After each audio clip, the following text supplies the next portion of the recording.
Assalamualaikum warahmatullahi wabarakatuh.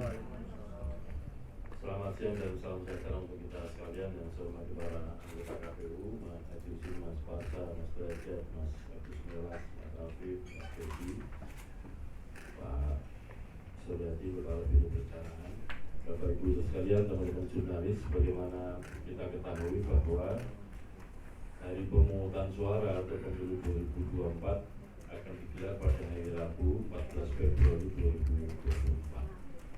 Sebagaimana pemilu-pemilu yang sebelumnya, KPU menyelenggarakan election visit program.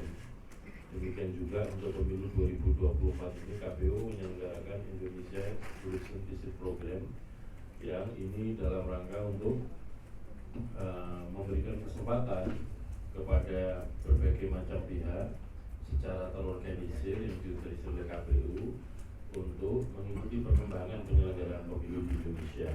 Pemilu dalam artian pemungutan penghitungan suara di TPS.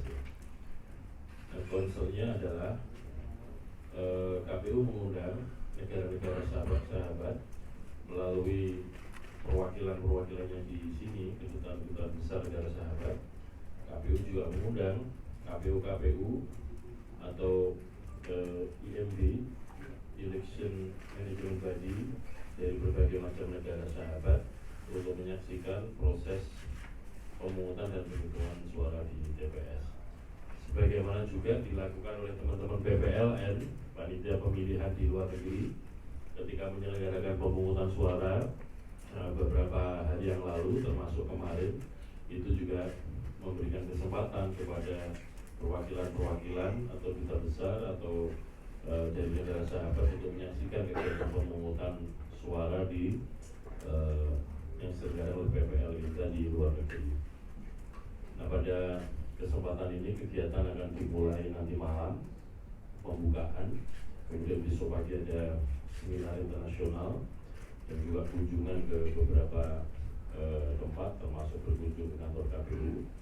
Kemudian pada hari H nanti akan diorganisir menjadi beberapa tim untuk menyaksikan secara langsung proses pemungutan penghitungan suara di TPS, yang itu akan dilaksanakan di 3 provinsi, yaitu Provinsi DKI Jakarta, kemudian Jawa Barat, dan juga Provinsi Banten.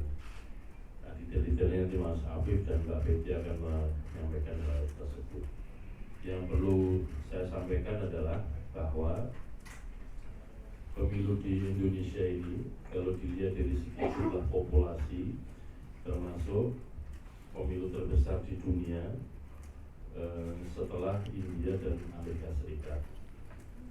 Oleh karena itu kita termasuk negara yang mempraktekkan demokrasi elektoral terbesar peringkat ketiga dari segi jumlah populasi di dunia. Dan penting kita mengabarkan kepada warga global bahwa Indonesia ini mempraktekkan demokrasi elektoral melalui pemilu. Yang kedua, saudara sekalian, sebagaimana kita ketahui bahwa negara-negara G20 atau G20 di tahun 2024 ini, berdasarkan informasi yang kami peroleh, ada setidaknya 9 negara yang menyelenggarakan pemilu, termasuk yang besar-besar juga itu.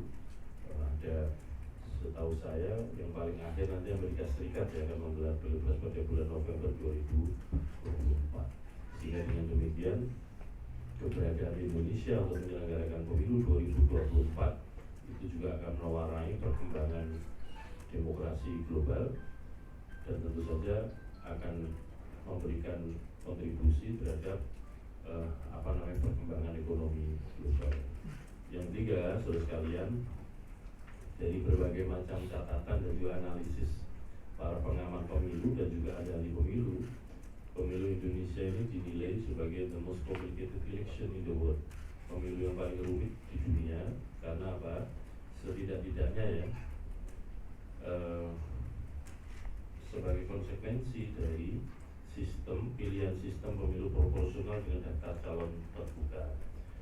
Kita ini KPU mengorganisir dan memanage 2.749 daerah pemilihan.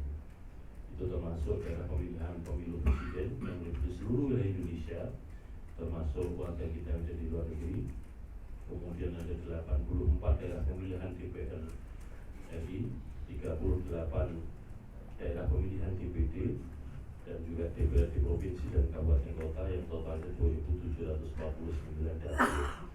Sebagai konsekuensinya, karena masing-masing dapil sebagai konsekuensi dari sistem proporsional daftar calon terbuka, masing-masing dapil ini nama calonnya beda-beda, sehingga KPU harus mendesain 2.749 ragam atau jenis atau desain surat suara, karena masing-masing dapil calonnya beda-beda. Ini diantaranya yang kemudian dianggap pemilu di Indonesia ini paling rumit di dunia. Selain itu juga menurut catatan dan juga analisis para ahli dan juga para pemerhati pemilu di dunia, pemilu di Indonesia ini disebut pemilu paling singkat di dunia. Yang dimaksud pemilu paling singkat adalah durasi waktu pemungutan suaranya. Di Indonesia pemungutan suara di dalam negeri itu digelar mulai jam 7 pagi sampai jam 13 siang waktu setempat, sesuai dengan zona waktu di Indonesia. Indonesia Timur, Indonesia Tengah, dan Indonesia Barat. Jadi durasi waktu 6 jam itu berdasarkan perbandingan dengan berbagai macam pelaksanaan pemilu di berbagai macam belahan dunia itu dinilai paling singkat. Jadi itulah yang menjadi penilaian atau analisis para ahli. Dan kesempatan pemilu 2024 ini menjadi kesempatan bagi kita semua bangsa Indonesia untuk menunjukkan kepada warga global bahwa Indonesia ini mempraktekkan demokrasi elektoral, tentu saja dengan berbagai macam dinamikanya. Itu nanti yang akan dijadikan bahan kunjungan dan juga monitoring oleh para undangan atau peserta Indonesia Electoral Visit Program bagi para peserta IPP di Indonesia. Saya kira itu hal-hal yang penting untuk kami sampaikan, dan nanti selanjutnya secara teknis, secara detail Mas Afif dan Mbak Lydia akan menyampaikan. Saya kira itu, terima kasih. Assalamualaikum warahmatullahi wabarakatuh.